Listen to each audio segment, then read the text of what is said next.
Coach, it seems like your run-pass balance has been a big strength of your offense. What role does it play in your offense as your game planning balance between run and pass?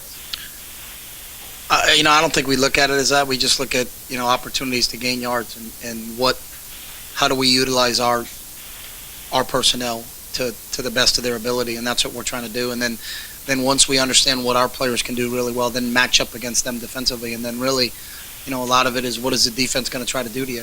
And some defenses say, hey, we're going to make you throw the ball, then we'll throw it. I think that the balance part helps us because if you don't have the ability to go another way, if the defense takes something away from you, then you're in for a long night. So we feel like we've got a quarterback that's very accurate. We got kids that catch the ball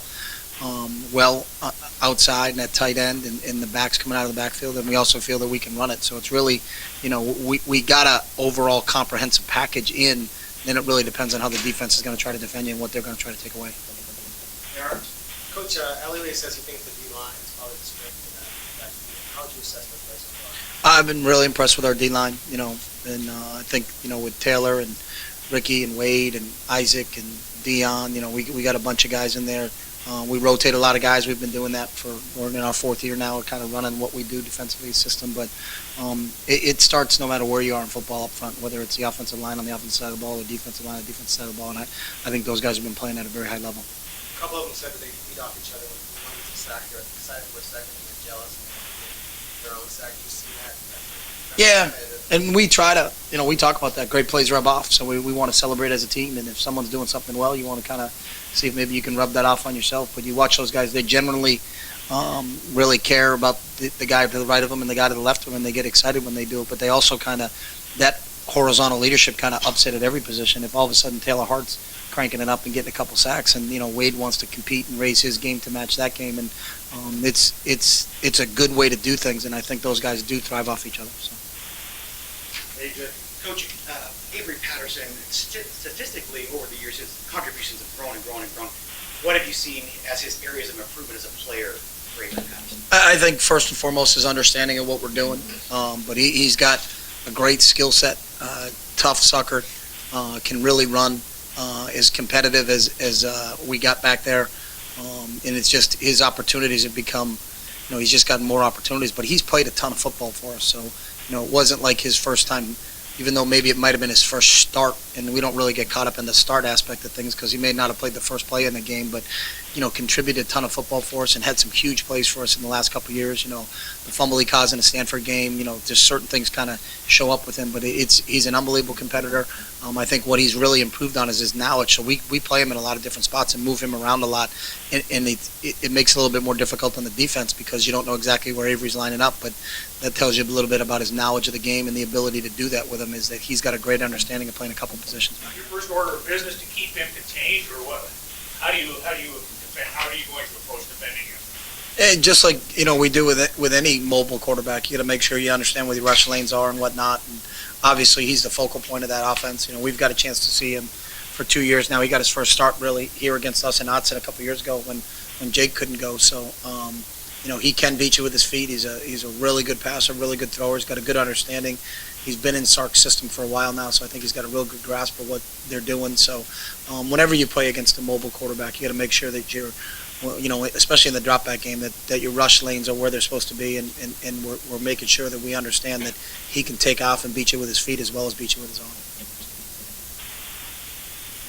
Coach, it seems like that Washington defense doesn't have a huge amount of size, but they have a lot of quickness, speed to the ball, things like that. Seen Danny Shelton? Excuse me? Have you seen Danny Shelton?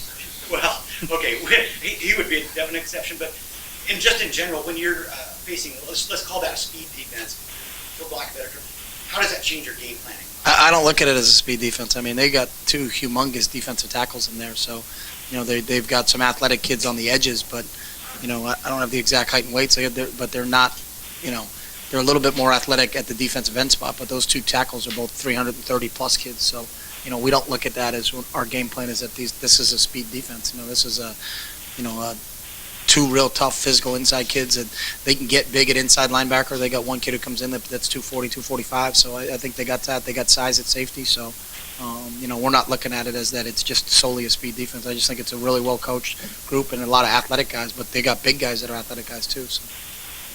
Sure. Speaking of their defense, at least statistically, they're a lot better than last year. What have you seen on them that they're doing differently or that they're a lot better than they were last year? Schematically, they're a little bit different. I think Justin's changed the scheme from what they were running before when Nick was there. So I think, but it looks like the players have a better understanding. I think they're tackling better. They do a better job in open space, but I think that speaks to the athleticism of the guys they have on the defensive side. So they look like they move some personnel around, and put some kids in some real advantageous positions for them to make plays. And the bottom line, like anything, when you're playing well, it's because you got kids that are going on the field and making plays, and they got kids that are making plays on the defensive side of the ball right now.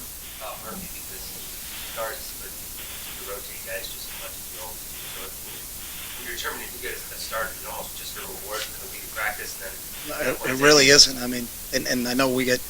I don't think anybody. I don't think our players care. I don't think we care. so why, Just go. why switch? I guess that's sort of my question. Why bother even switching up your start? And sometimes it's who's standing close to you. Go. I mean, seriously. I don't care if Kenyon's carrying the ball. I don't care if D'Anthony's carrying the ball. We don't care if Keenan's in the game or Murph's in the game. And there's a lot of times we're here. We were joking. They was playing the Rose Bowl last year where we were trying to throw a wheel route to D'Anthony, and he got tired on the kickoff. I said, Kenyon, go. And Kenyon scored a touchdown. I looked at D'Anthony, and I said, that's your fault. And he's like, what do you mean? I go, I was calling it for you, but you weren't close to me. So Kenyon gets the glory because he's in the end zone, and you weren't close enough to me. And he's like, my bad. I said, get close to me. If you were close to me, you would have gone in the game. So Will was standing closest to you. Will was standing close to us. So, but I think that again talks to that we can play, and we're gonna play. But it's not because we like this guy better than that guy. It's that they prove it every single day in practice. But you see guys, and I think this group is bought into that, and that's why our we're practicing at a pretty high level right now because there is competition. There's not a kid that can sit there and say, hey, I can have a bad practice and no one's going to push me. I think everybody's kind of pushing each other at certain positions, almost every position we got here. So because we've got some depth. So. Coach, do you find more of that where kids You didn't now raise your around- hand, Warren. Oh, sorry. Thank you. I'll do your job too. Do you find a lot more of that where kids now are rallying around you and wanting to go in the game? That just kind of I haven't figured that out, so don't print that. a, I don't think they know the rhyme or reason. But, I think the good part about this team is they know that if you practice really well and you prepare really well, then you're going to get an opportunity to play. And that's what this deal's all about, whether it's contributing on special teams, or rotating 22, 24, 25 guys on defense, or Woods rotating 7, 8, 9 linemen up front. We're playing a couple tight ends. We're playing 6 or 7 wideouts. We're playing 2, 3, 4 running backs, depending on what you consider Colt at times going in there. We're using 2 quarterbacks, so it makes for a healthy situation, especially because people understand if they prove to us and we have confidence on him based on demonstrated ability. It's not, I think he's a good player. It's, hey, I've seen him do it. Look at how many catches he had in Tuesday on 7-on-7. Look at what he was like Wednesday on 7-on-7. That just makes the guy next to him is, hey, Murph's practicing at a really high level. I better crank it up, or we're gonna, start to think about it that way. So that we're at a point where that's a pretty good thing for how the program's running is that there's a lot of competition every day in practice, and that makes, I think, everybody better. So.